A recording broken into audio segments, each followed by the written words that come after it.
What? Black people don't believe in God? Man, watch this clip.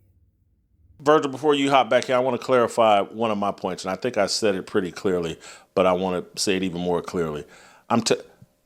There's a segment of white people that think they're gods, think they're smarter and better than everybody else. They're called liberals. And there's a group of people of color that think the exact same thing. They think they're inferior. They all have the same anti-black narrative.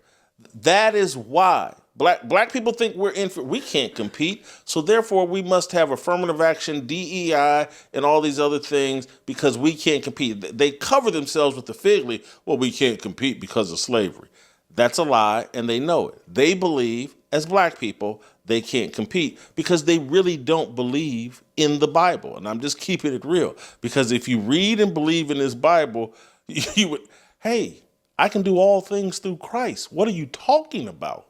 And so the racism, the anti-black racism of white liberals and people of color is massive, and it's a problem here in America, and it's why so much of this foolishness is defended, and they believe is necessary because they don't actually believe in God. Okay, so that clip you just saw just now was from the obese and satanic talking balloon, Jason Whitlock. He claims to be a Bible-believing conservative, but in my opinion, in my humble opinion, I believe he's a satanic worshiper. I believe that he worships Satan. And a lot of times when you're a Christian believer, you can have a discerning spirit. When you move through this world, you can kind of see who's operating as an angel, who's operating as a blasphemous, demonic, devil-worshiping spirit. And Jason Whitlock is that guy. Now, what I want to touch on to give you evidence of his satanic and demonic, deeply demonic mind state, what I want to do is talk about how he was talking about how black people feel like they don't want to, for the most part, they don't feel like we don't feel like we have the ability. What he was saying, something like, we believe that we want an edge and we want a leg up. And that's what affirmative action is for. Now, I want to point out that he understands, Whitlock understands, and I have to emphasize this so you'll know the demonic nature of his mind. You have to understand that Jason Whitlock is intelligent enough to understand that there was a reason why we put affirmative action into place.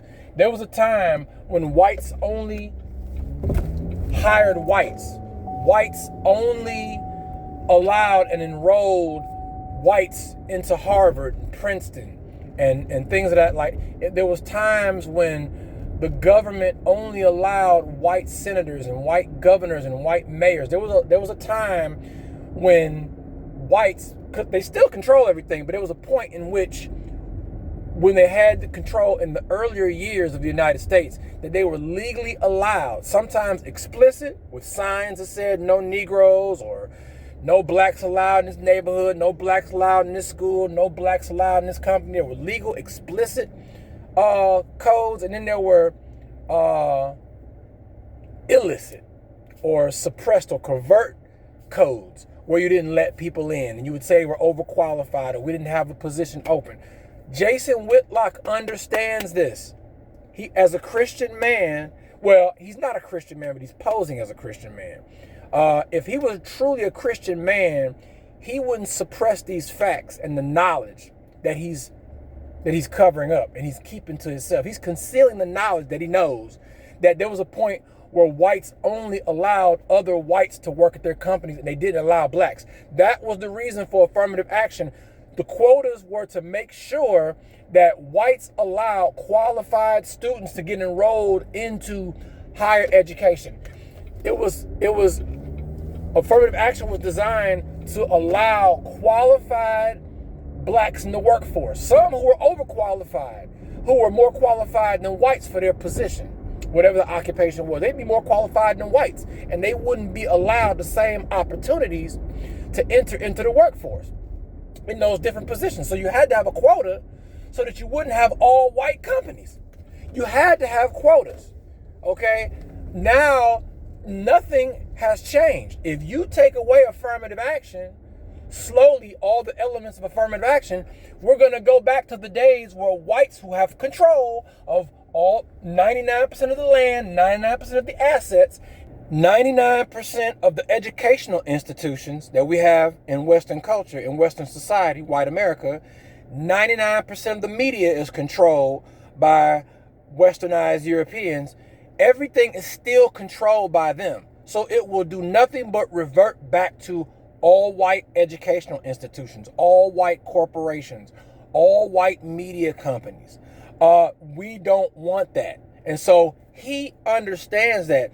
And only somebody who is anti-Christ or anti-Christian would know this and understand this clearly and still say the reason why we want quotas is because we don't feel we have the capability to work in a position that we're qualified for, or we don't feel that we have the qualifications or the capability to fulfill the work details or the work duties for whatever job. No, we don't feel inferior to whites or other people when it comes to working or getting into the certain college that we want to go to. We don't feel that we have the same capability to get the same SAT scores to get into the same. No, it's not about that.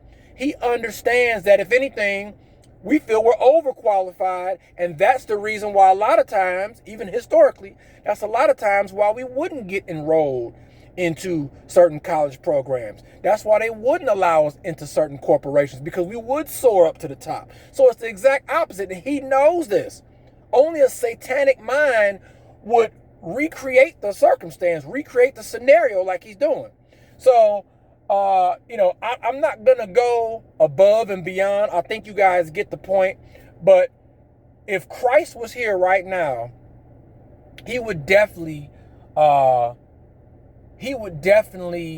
let Whitlock know how he feels about misleading the public about why black people in the black community would like to even the playing field in a white-dominated Western society where they own and operate everything. Jesus would tell him, you know exactly why, Jason Whitlock. You know exactly, and I rebuke Satan in the name of Jesus. That's what, in the name of my name, he would probably say, if Jesus was talking to him.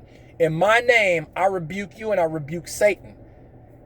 Get behind thee, Satan. Whitlock, you know what you're doing. You're a satanic person, in my opinion. Only somebody that is anti-Christ and anti-Jesus, is anti-God, would mislead people, especially young people who may convert to your form of thinking and fall for all your antics, all your mental gymnastics. So anyway, that's all I wanted to say. If I left anything out, all you guys who know about Jason Whitlock and how he tries to uphold white supremacy and have all these white supremacist talking points and how he always exalts and praises white people the way he does and always demeans black people and spins the narrative to portray us as a negative inferior race. Everybody who knows what I'm talking about, let me know if I left something out. If you disagree with what I'm talking about, show me some evidence that I'm wrong about what I'm talking about. Show me some evidence that he has any Christ in him at all. Show me the evidence if you disagree. I want you to like this, comment on it, share it with somebody. Please subscribe if you haven't, and I'll talk to you guys later in the next video. Peace.